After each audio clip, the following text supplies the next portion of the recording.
24th. Just to let you know, the mayor is out of town for 2 days at a workshop on behalf of the town, so that's great news. Call the meeting to order. Is there any changes, Ms. Roberts? No? Okay. Approval of the agenda. Thank you. Adoption of the minutes of March 10th. Are we getting all this? This will be fast. Any business arising from the minutes?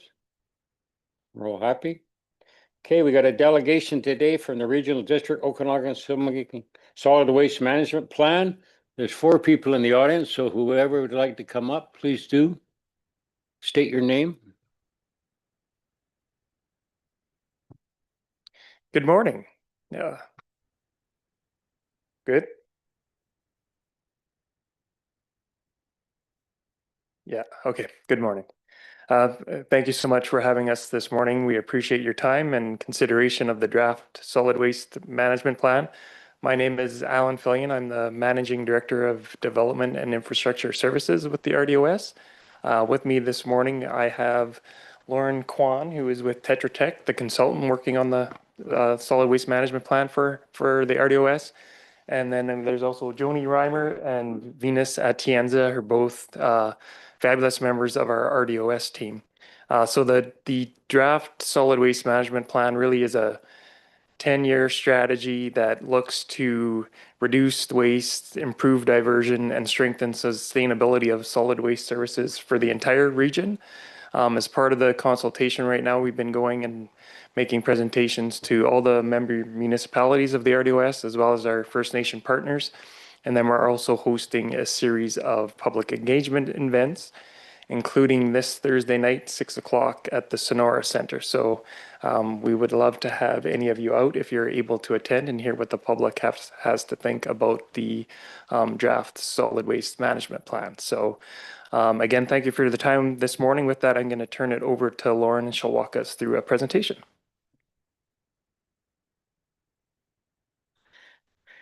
Good morning. So I'm going to give a little bit of an overview of the solid waste management plan, and then ultimately the regional district would love to hear from you and get any feedback that you might have on the plan or opportunities for collaboration in the future. So we can go to the next slide, please. So solid waste management plans are a requirement of the provincial government. All regional districts are required to produce a solid waste management plan about every 10 years. The previous plan in this region was in 2011. So this plan is meant to cover the next about 10 years in detail to say how are we going to manage all of the waste that we produce, and then give a bit of a vision for the next 20 to 30 years to say where are our communities going and what are the aspirations of the public.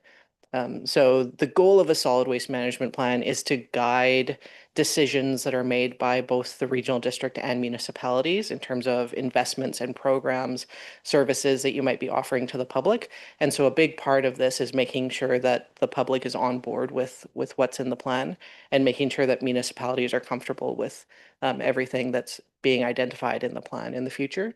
So we can go to the next slide, please. These planning processes are a 4-step process. This is just something that's mandated by the provincial government. So right now we're in step 4, where we've developed a draft solid waste management plan, and we're looking for people's feedback on everything that is in the plan. So we can go to the next slide. These plans cover everything related to municipal solid waste, which is all of the garbage, recycling, organic, so yard waste or food scraps that you might produce in your homes, businesses, or any other activities, sort of recreational activities, as well as construction and demolition debris that might be created by building, constructing buildings or demolishing buildings, those sorts of things. Usually these don't cover things like heavy industrial waste, but does cover things like household hazardous waste, so household chemicals that people might have in their homes. We can go to the next slide. The region has done a lot of work over the last several years looking at how much waste is actually produced. So there's about 96,000 tons of waste produced in this region each year. About half of that is either recycled or composted, in various ways. But of that remaining about 50,000 tons that goes to landfills, 60% of it could be diverted through existing programs. So there's a lot of opportunity to divert more waste and have less going to the landfills. And ultimately, I'm sure you have this feeling, but our goal is to make sure that our landfills last as long as possible. Of course, the town operates its own landfill. I'm sure you have that goal long term as well, because we don't want to have to build a new landfill, take up more space that we could be using for something else. So right now, if we break down all the waste that is going to landfills, there's about 585 kilograms for each person that lives in this region. And ultimately, this plan is looking to reduce that amount by quite a bit. So we can go to the next slide. So in terms of the local services here, what we understand is people in the town receive municipal collection services that delivered by the town, garbage, recycling, yard waste, some large items. There are some facilities that people might haul their waste and recycling to. So the sanitary landfill, as well as the local bottle depot. We can go to the next slide. What we understand from the reports that we've received is that your landfill has about 20 years of space remaining. And there's compost and recycling facilities at the landfill. So one of the things that we'll be talking to the public about this week, and a reason why you may want to attend or have someone from staff attend the public event, is that a lot of the questions that will come in will be about services that the town delivers, not about services that the regional district delivers. So because you deliver collection services and because you run the landfill, there will be lots of questions from the public about those. So it would be great if there was representation from the town at that meeting if possible. So in terms of the solid waste management plan, we can go to the next slide. Ultimately, the goal is that these plans represent the values of the communities that are included. And so we had public and technical advisory committees that were part of putting this plan together. The public advisory committee was made up of residents from across the RDOS.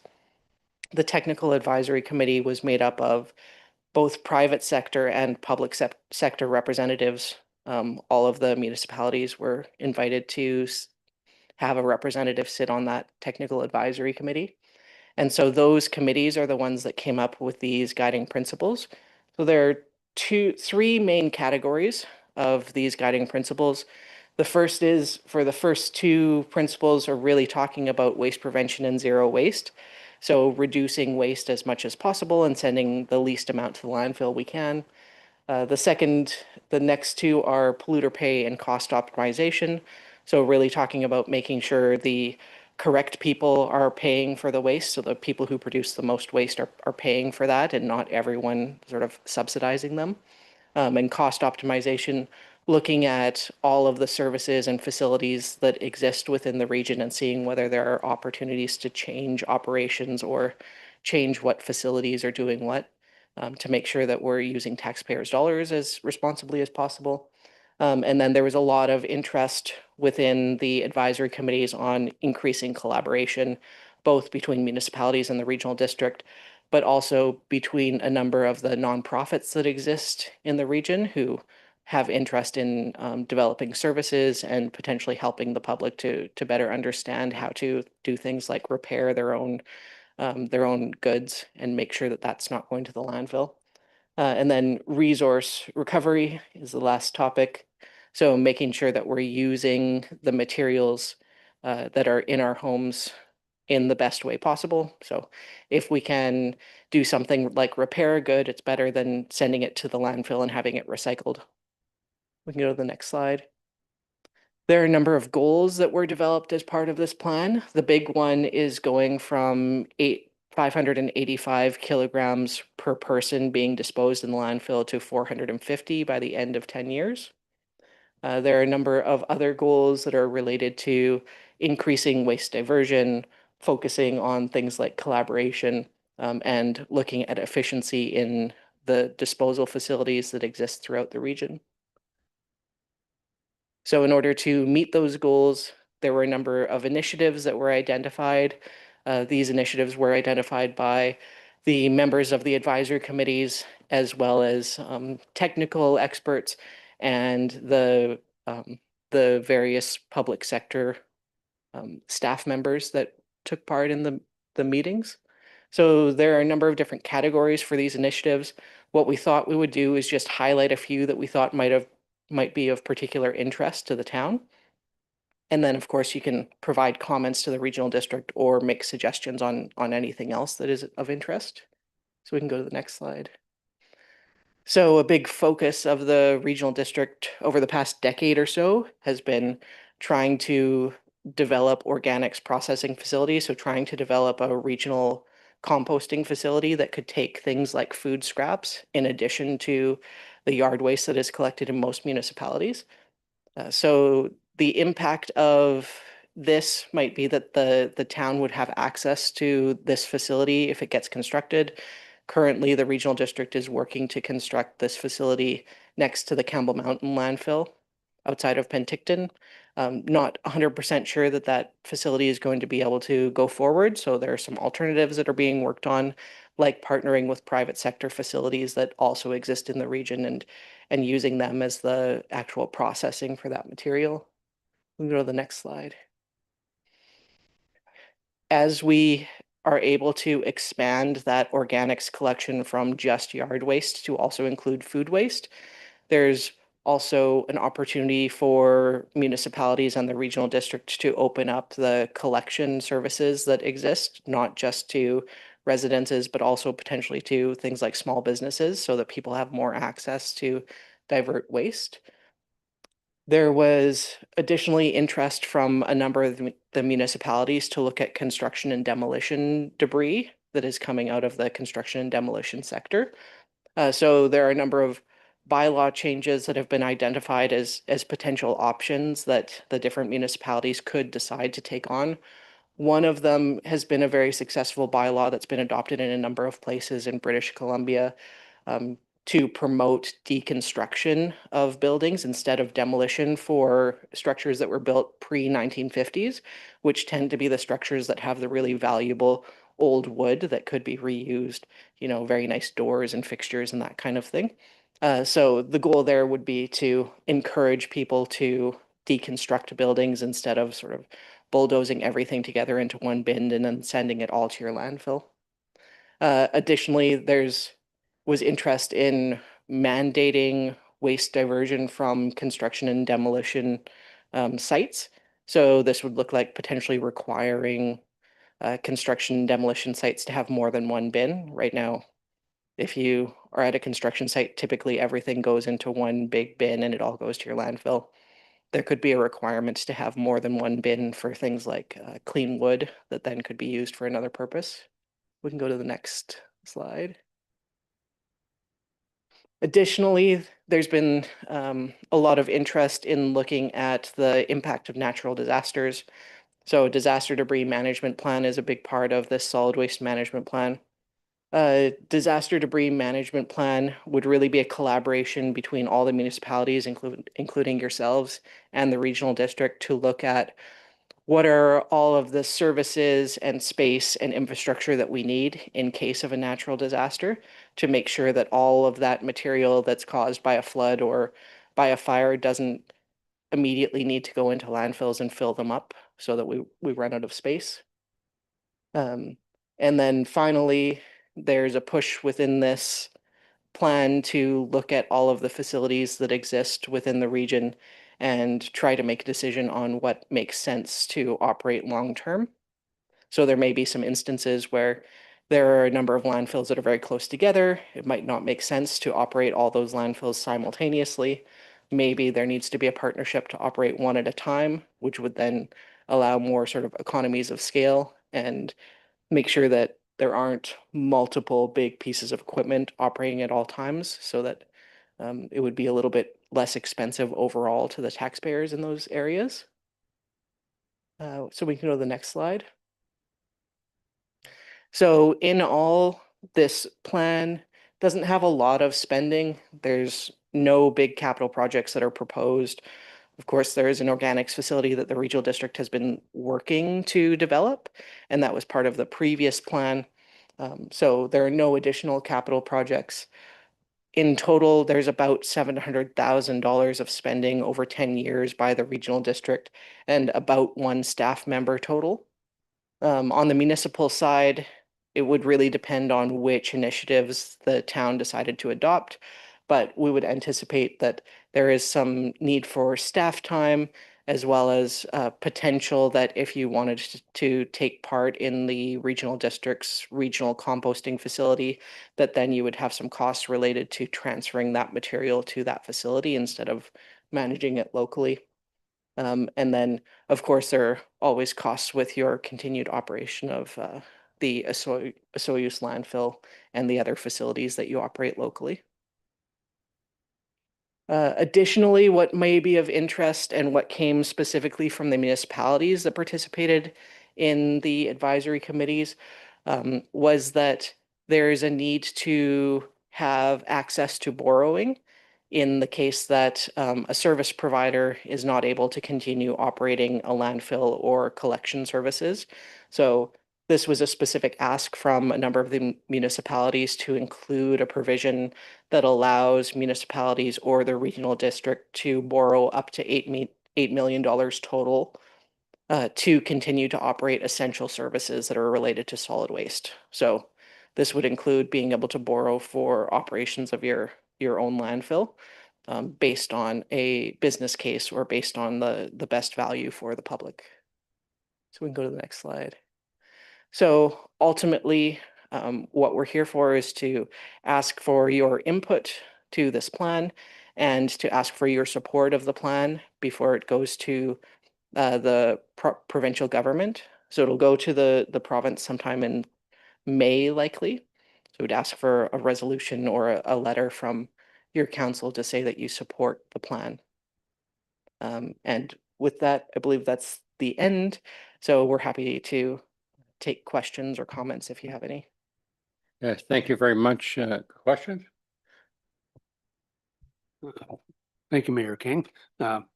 Basically, I guess my question is, we have people that the town itself, we get fined or we get threatened because there's too much different garbage and that's not being totally spit out. And I live in a complex where there's 110 lots. And there's two big garbage cans at the bottom. And they're like and I can tell you about 10 other ones. That's probably 1,000 people in town that are not taking their bins, that don't have bins that take and separate the stuff. It's all going in those big blue garbage cans and going to the dump. And to me, it seems kind of, something's not quite right. If we're sitting there trying to get the town to split and turn them and change all this and keep it split apart. But meanwhile, I can just take my bag of garbage from where I am. It doesn't matter what's in it. I just throw in the big dumpster and they come and haul the dumpster away. And they tell you, don't put this and this and this in there. Well, I'll tell you, there's chairs, there's lawn chairs, because people come for the summer and they're there and they leave. They don't care about the sign. So I just like to hear your comments because of where your position is. Yeah, so this is a common problem. I think we always see this issue when we have something like a shared bin. So it's very difficult to have people do the right thing when the impact of that is not tied back directly to them. So there's a bit of a challenge related to that. And the normal way that we deal with that is through public education and through trying to teach people the things that they're supposed to do. Ultimately, on the municipal side, I guess the thing that you have as a tool that those large bins don't have is that you can tie back any kind of contamination directly to households. So what we've seen a lot of municipalities do is engage residents right at the point where they're getting that material collected. So there is that opportunity to do education directly to residents related to what they are putting in their bins, which can help with those things like you may be getting fines or losing some incentive through your collection program with recycling for like Recycle BC has some pretty specific contamination requirements. or, purity requirements for recycling. Any other questions? Always have questions. So just to clarify for the public, with this solid waste management plan, we would still maintain our own autonomy as to how we manage our landfill. This is just more so the overarching vision of the whole regional district. Like, could you kind of elaborate on some of the organizational structure of how this plan kind of fits in? Actually, Sure. Thank you for the question. So I think mayor and council still set that direction for town of Osoyoos, but really we're looking for any opportunities to collaborate and strengthen sustainability of solid waste services for the whole region. Lauren mentioned, I think about in year 4 of the plan, we have a recommendation to do a review on all the landfills, and does it make sense to operate all these, or does it make sense to consolidate or not? So I think we want to work together to achieve those goals, but certainly ultimately it has to make sense for Osoyoos, and mayor and council would set that direction, but we want to work together through that process. Thank you very much. Any other questions?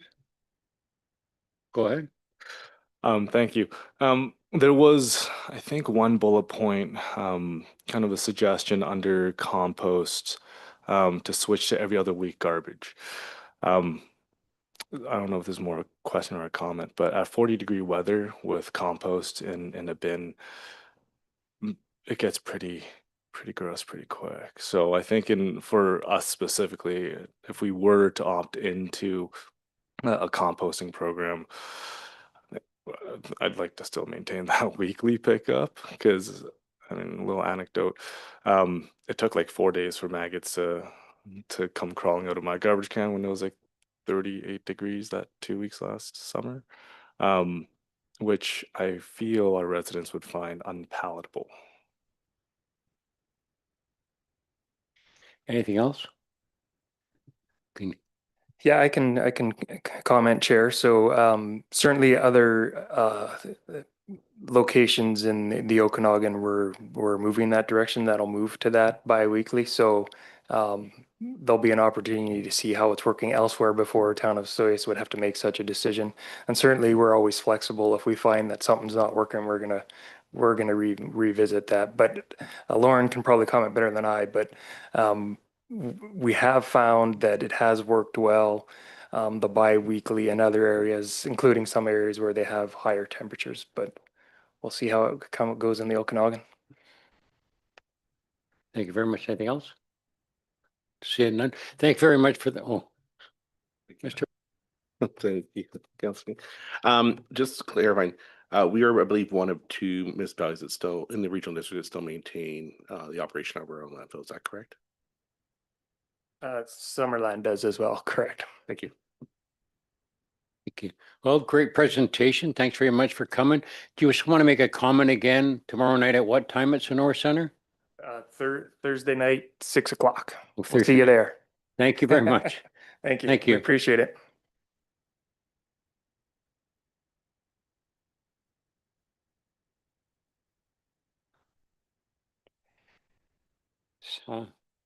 Staff reports, agricultural land block exclusion, additional parcels for inclusion in block exclusion proposal by Mr. Gersh.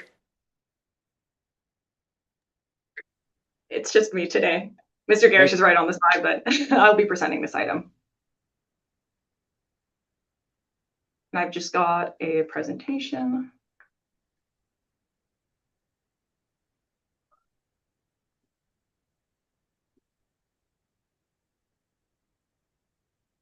Okay, and just let me know you're seeing the presentation, but not the notes.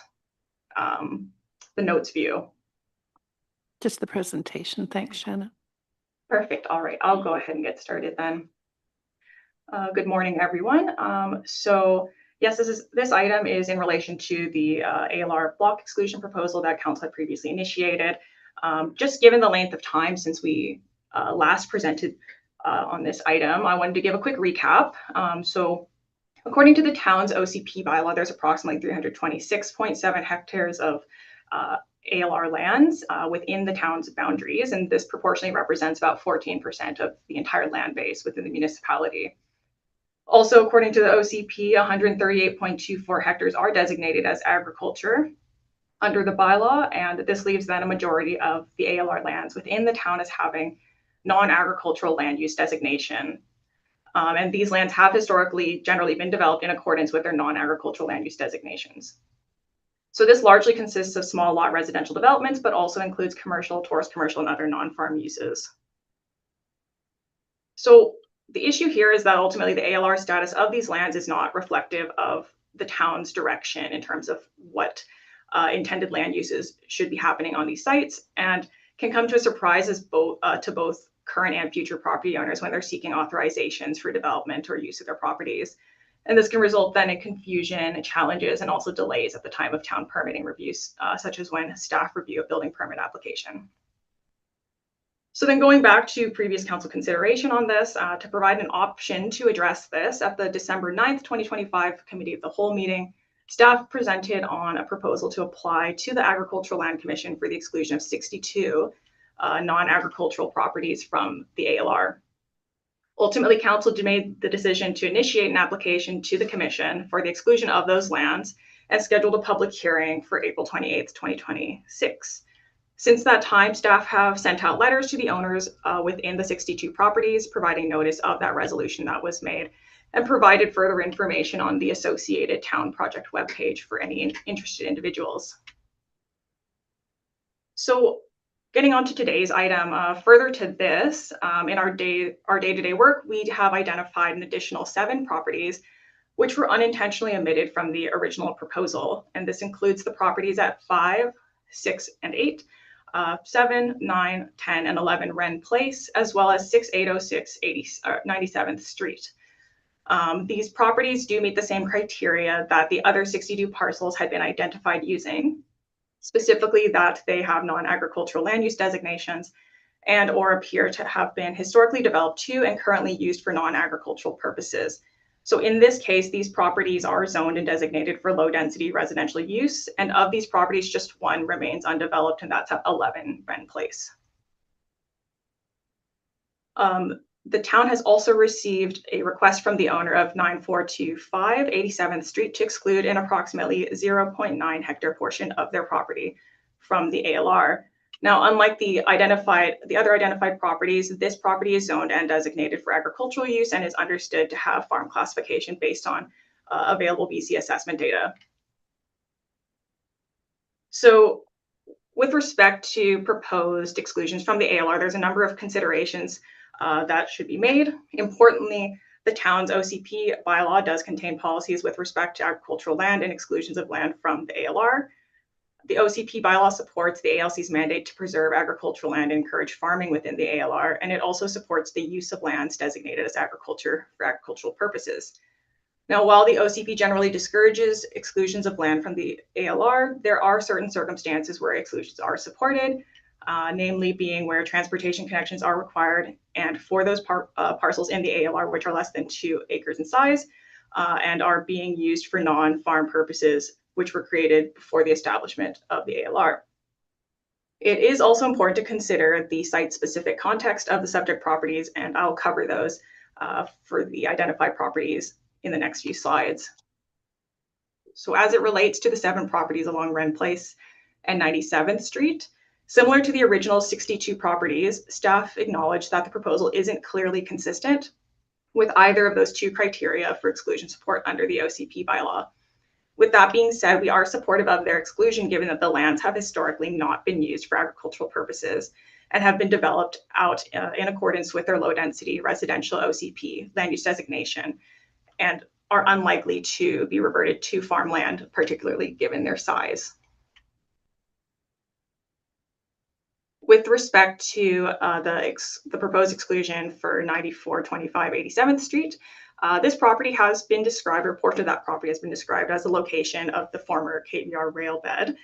The agent has submitted that it does not have any agricultural capability and that an agrologist has previously conducted a soils assessment which concluded that the area didn't contain any topsoil and was not suitable for agriculture. It is noted that the approximately 0.9 hectare area proposed for exclusion does contain lands with topographical constraints in the form of steep slopes. And as you can see in the photo, the proposed exclusion area does include some lands which, based on available aerial imagery, are under agricultural production. This property does have other relevant history that council may wish to consider. Namely, this property was included into the town's municipal boundaries back in 2021. And this was following a request that was actually made by the property owner. And at the time that the owner had made that request, they had indicated that the property could be used for future residential development. In assessing this area proposed for exclusion, we do note that given the size of the proposed area and its proximity to existing services along Braeburn, this portion of the property is seen to possibly be suitable for future residential development. However, it should also be noted that in reviewing a Ministry of Municipal Affairs memo that was sent to the town back in 2021 for that boundary exclusion extension process, it is noted that the commission had provided comments at that time with respect to that proposed extension. So as it relates to this particular property in question, the commission had indicated that they were not supportive of the boundary extension and had cited that while it may support the farm operation through the accessibility to servicing, the boundary adjustment could encourage future development, particularly given the property owner's stated intention. Despite this, within the same memo, it was noted that while the town didn't have plans to rezone the property at that time, there could potentially be an opportunity to rezone and develop the properties in the future, specifically to the north of the 87th Street property. So with this in mind, and given that the property was ultimately included within the town's boundaries, we do recommend that this property also be included within the town's exclusion request. So just a quick summary then of next steps. If council does support the proposal to include these identified properties into the exclusion request, staff would be providing the preliminary notice to the property owners of the additional properties, similar to what we did with the owners of the 62 parcels to start with. And then staff would ultimately notify of the April 28th, 2026 public hearing in accordance with all applicable legislative requirements as we get closer to that hearing date. As it relates to implications, there would be additional signage required for the inclusion of the additional properties, which equates to just about $661. So the exclusion application, including that application fee and required notification, would incur a minimum cost then for all the properties of approximately $4,911. But this doesn't include, of course, staff time or other fees that are associated with other potential application requirements.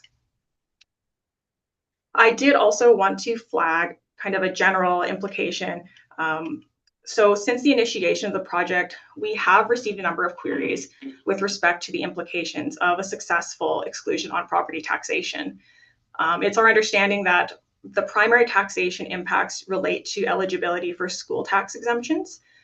So for those who are unaware, school taxes are those taxes which are charged as part of every BC property owner's annual property tax notice, unless otherwise exempt under relevant legislation, with the purpose of paying to share in the cost of providing for education throughout the province.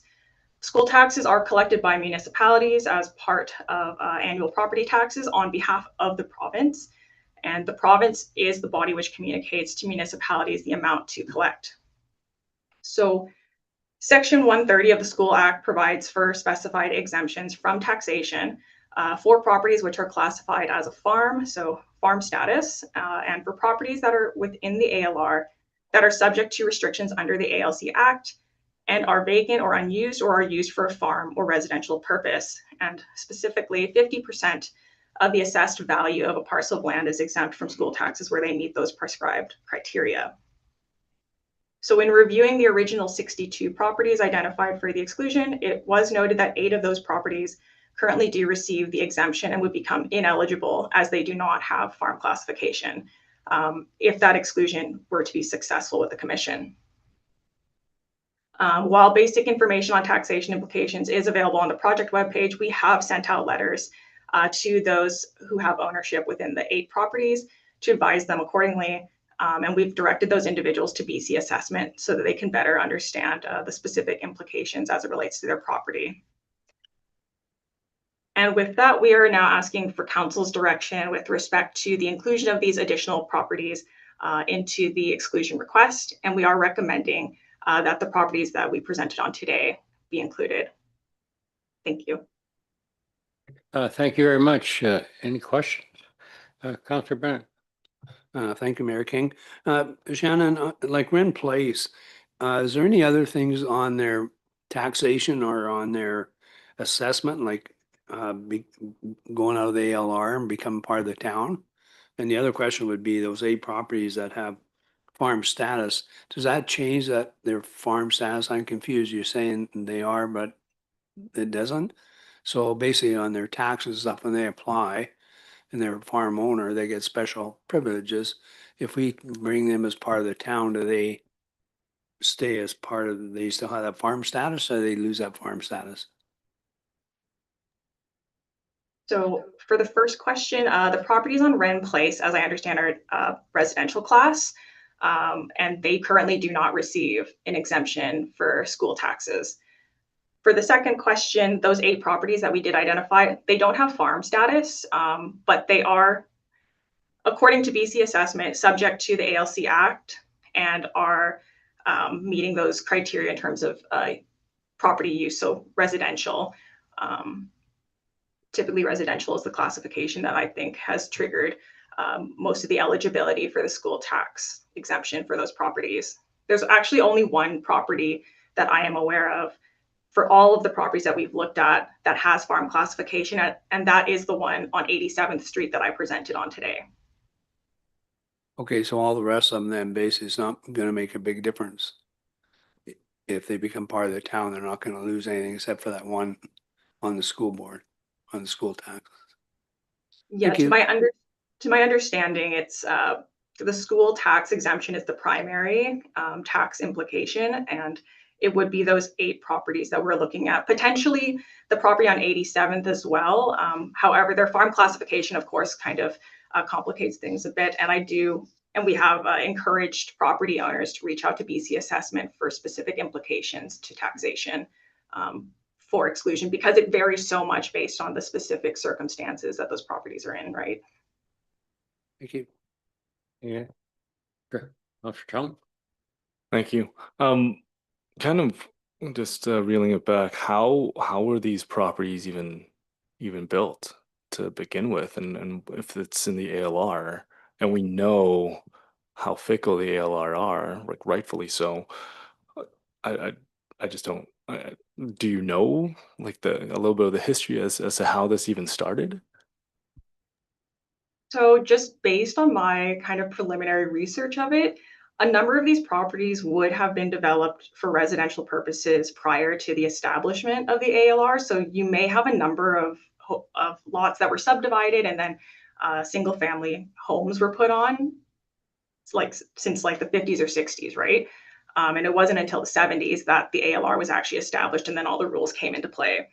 On the other hand, it's somewhat complicated because some properties are also benefiting from exceptions under the ALC Act. So parcels which are under 2 acres in size and which were subdivided and were on sole title prior to the establishment of the ALR. So some properties may have been developed with that exception in mind. Other properties I've definitely seen where I'm frankly uncertain as to how they were developed out the way that they were. And then as a follow-up, when these property owners are notified, will they also be notified of their new zoning classification as well? So as part of this project, we're not looking to change any zoning or OCP designations as they are currently, with the exception of that 87th Street parcel, non-agricultural nature. Okay. Councillor Puerto Rico? Thank you, Councillor King. After you, Mr. Wong. Just for clarification, I believe I've asked this before. In our request to the LC, is this an all or nothing, or will the LC respond back with yes to property A, property B, and no to property C? My understanding is that the commission can select which ones that they would be okay with having excluded. All right, thank you. Thank you very much.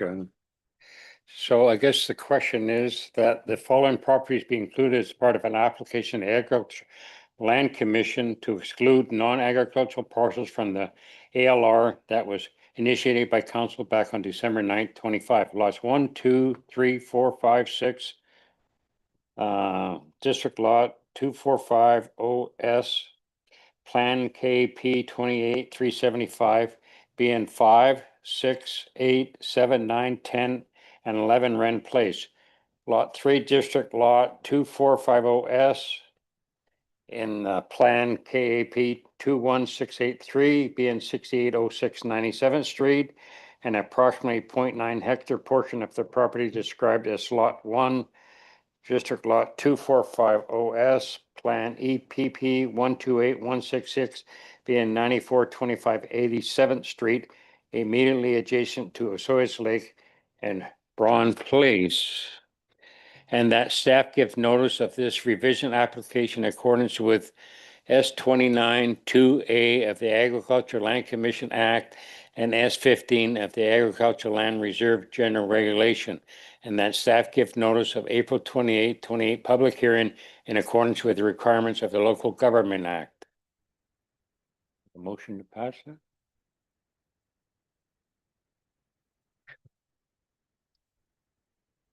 Anybody want to terminate this meeting? All in favor?